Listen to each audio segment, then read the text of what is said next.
நீங்க வந்து உங்களே நீங்க வந்து நான் வந்து சாமியார்லாம் ஒன்றும் கிடையாதுப்பா அப்படின்னு நீங்க சொல்றீங்க. அதே மாதிரி இப்போ புது புது சாமியார்கள்லாம் உருவாகிட்டு வராங்க. அவங்கள பத்தி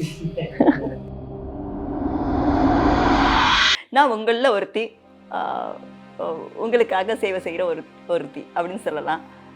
நான் அடியார்களுக்கெல்லாம் எப்போவுமே அடியாராக இருந்து சேவை செய்கிறதுல விருப்பம் இல்லை. ஒரு சாதாரண ஒரு பாமர பெண், அவ்வளோதான் சொல்லணும். நான் வந்து உங்களுக்கு ஒரு ஃபோட்டோ ஒன்று காட்டுறேன். ஓகே. அதை பார்த்து நீங்கள் என்ன நினைக்கிறீங்கன்னு சொல்லுங்க. நான் அழகாக இந்த மாதிரி ட்ரெஸ் பண்ணும் போது மேபி அந்த ஒரு செகண்ட் என்னை எல்லாரும் ஞாபகம் வச்சுருந்துருக்கலாம். என் சேவை செய்கிறதுக்கு இது ஒன்று தடையாக இருக்கும்னா எனக்கு அந்த அழகு தேவையில்லைன்னு தான் நான் தூக்கி எறிஞ்சேன். நடுவில் எனக்கு நிறைய ப்ராப்ளம்ஸ், என்னை ஓட ஓட விரட்டினாங்கன்னு சொல்லலாம். இந்த ஒரு செயல் உங்களுக்கு எப்படி தோணுச்சு? இந்த மாதிரி மற்றவங்களுக்கு சாப்பாடு போடணும் அப்படின்ற ஒரு மனப்பான்மை எப்போ தோணுச்சு? இது ஆக்சுவலி லவ் பண்ணுறவங்கள பார்த்து லவ் எப்போ வந்துச்சுன்னு கேட்டால் நம்ம எப்படி பதில் சொல்கிறது? ஸோ ஒரு சிலருக்கு அது பதில் சொல்ல தெரியும், ஒரு நிறைய பேருக்கு அதுக்கு பதில் சொல்லவே தெரியாது. அந்த மாதிரி தான் இது எனக்கு எப்போ ஸ்டார்ட் ஆச்சு, எப்படி ஸ்டார்ட் ஆச்சு அப்படிலாம் தெரியல. எனக்கு அது கரெக்டான ஆன்சர் எனக்கு தெரியல. பட் எனக்கு இது ரொம்ப பிடிச்சிருக்கு. ஆக்சுவலி பேர் உமாராணி, கரெக்டு தான். தவமொழி அப்படிங்கிறது ஏன் அப்படின்னா தவத்தின் மொழி அன்பு அப்படிங்கிறது. ஆக்சுவலி இன்னைக்கு எல்லாருக்குமே இந்த சிரிச்ச உமாவை எல்லாருக்கும் தெரியும். நான் நிறைய பேர் எனக்கு கால் பண்ணி நாங்கள் ரொம்ப ஃப்ரஸ்ட்ரேஷனில் இருந்தோம், ரொம்ப சூசைட் அட்டம் பண்ணிக்கலான்னு இருந்தோம். அந்த மாதிரி சுச்சுவேஷனில் உங்கள் சிரித்த முகத்தை பார்க்கும்போது என் மனசு மாறி போச்சுன்னு சொன்ன கால்ஸ் நிறைய. இப்போது அஃப்கோர்ஸ் நான் நிறைய வழிகளை கடந்து தான் இந்த நிலைக்கு நான் வந்திருக்கேன். இல்லாமல் இல்லவே இல்லை. அது இப்போ நான் சொல்கிறதுனால அந்த வழிகள் மாற போகிறது கிடையாது. அது நடந்தது தான். அழுமூஞ்சி உமாவை ஏன் பார்க்கணும்? சிரிச்ச உமா, ஆனந்தம் சந்தோஷம் எல்லாருக்கும் பரவட்டும், அவ்வளோதான். ஸோ சோக கதை எதுக்கு? ஓகே. இப்போ நீங்கள் வந்து உங்களே நீங்கள் வந்து நான் வந்து சாமியாரெலாம் ஒன்று கிடையாதுப்பா அப்படின்லாம் நீங்கள் சொல்கிறீங்க. அதே மாதிரி இப்போ புது புது சாமியார்கள்லாம் உருவாகிட்டு வராங்க. அவங்கள பற்றி ஐயோ, ஆக்சுவலி என்ன சொல்கிறது, நான் சாமியார் இல்லைன்ற உண்மையை நான் சொல்கிறேன். நானே சாமி எங்கேன்னு தேடிட்டு இருக்கேன், சாமி யாருன்னு தேடிட்டு இருக்கேன். அதனால நான் சாமியாரானா சாமியார் இல்லைன்னு தான் சொல்வேன். ஸோ புதுசாக வந்தாங்கன்னா யாருக்கு என்ன பிடிச்சிருக்கோ, யாருக்கு என்ன தேடுதல் இருக்கோ அவங்கவுங்க போகிறாங்க. நம்ம யாரை பற்றியும் விமர்சனம் பண்ணுறதுக்கு இல்லை. ஏன்னா அவங்களும் வந்து இறைவனுடைய ஒரு படைப்பு. இறைவனுடைய படைப்பை விமர்சனம் பண்ணால் அது இறைவனையே விமர்சனம் பண்ணதா ஒரு அர்த்தம். ரெண்டாவது, ஸோ எல்லாருக்குமே பாசிட்டிவ் ரோல் தான் கிடைக்கணும்னு அப்படின்னு அவசியம் கிடையாது.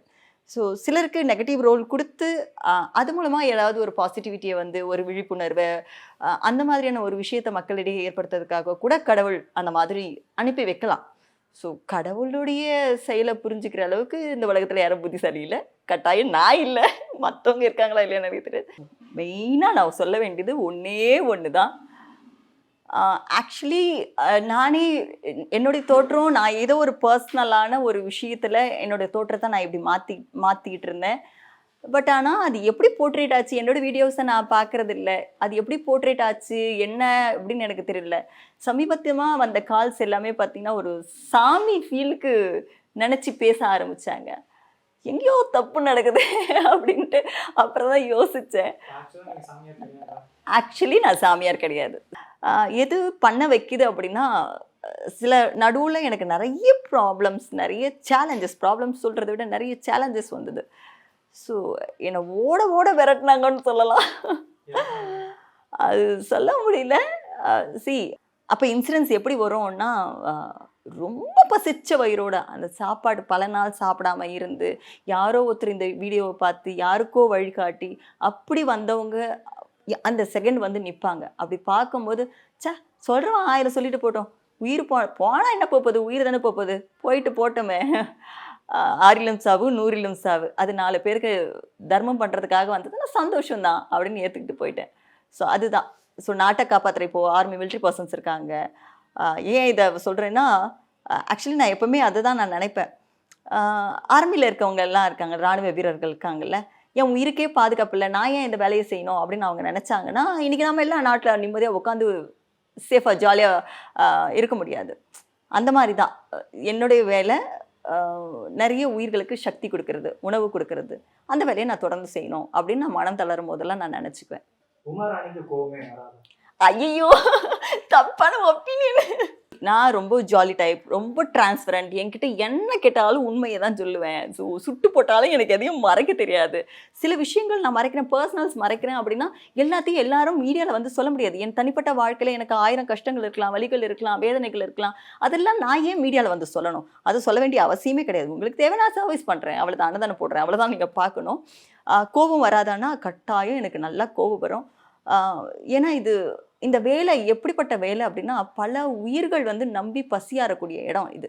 இந்த இடத்துல ஒரு சிறு தவறு கூட நடக்கக்கூடாது. பர்ஃபெக்ஷன் நான் எதிர்பார்க்க மாட்டேன், பட் ஆனால் மிஸ்டேக்ஸ் நடக்கக்கூடாதுன்னு நான் பார்ப்பேன். ஒரு சின்ன தவறு நடந்தாலும் ஏதோ ஒரு அசம்பாவிதம் நடக்கிறதுக்கு நிறைய சான்சஸ் இருக்குது. ஸோ அதனால் நான் இதில் ரொம்ப ஸ்ட்ரிக்டாக இருப்பேன். 2வது, குடிகாரங்க வந்தாங்கன்னு வச்சுக்கோங்க, அப்போ தான் நீங்கள் என்னை பார்க்கணும். பத்திரகாளி சொருவோம். எல்லா பெண்களுக்குமே ஒரு 2 ஃபேஸஸ் இருக்குங்க. ஒன்று வந்து வெரி கைண்டு. இது எனக்கு மட்டும் இருக்கக்கூடிய குவாலிட்டி கிடையாது. எல்லா பெண்களுக்குமே பார்த்திங்கன்னா ரொம்ப அன்பாக இருப்பாங்க, ரொம்ப கருணையாக இருப்பாங்க, ஸோ ரொம்ப அர்ப்பணிப்போடு இருப்பாங்க. இது எல்லாமே எல்லா பெண்களுக்கும் உண்டான ஒரு இயல்பு. ஃபார் எக்ஸாம்பிள், இப்போ தன்னுடைய கணவர் வந்து அந்த பெண்ணை வந்து எவ்வளோ துன்புறுத்தினாலும் அது வந்து அப்போஸ் பண்ண மாட்டாங்க, விட்டுருவாங்க. ஆனால் தன் குழந்தைங்களுக்கு ஏதாவது ஒன்றுன்னா பத்திரகாளியாக மாறிடுவாங்க, வச்சு செஞ்சுருவாங்க.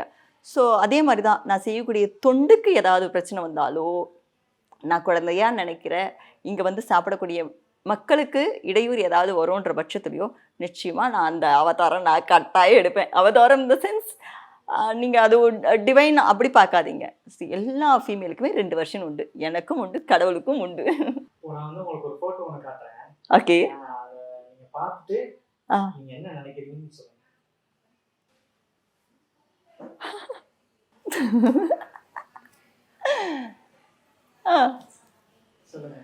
நான் என்ன நினைக்கிறது,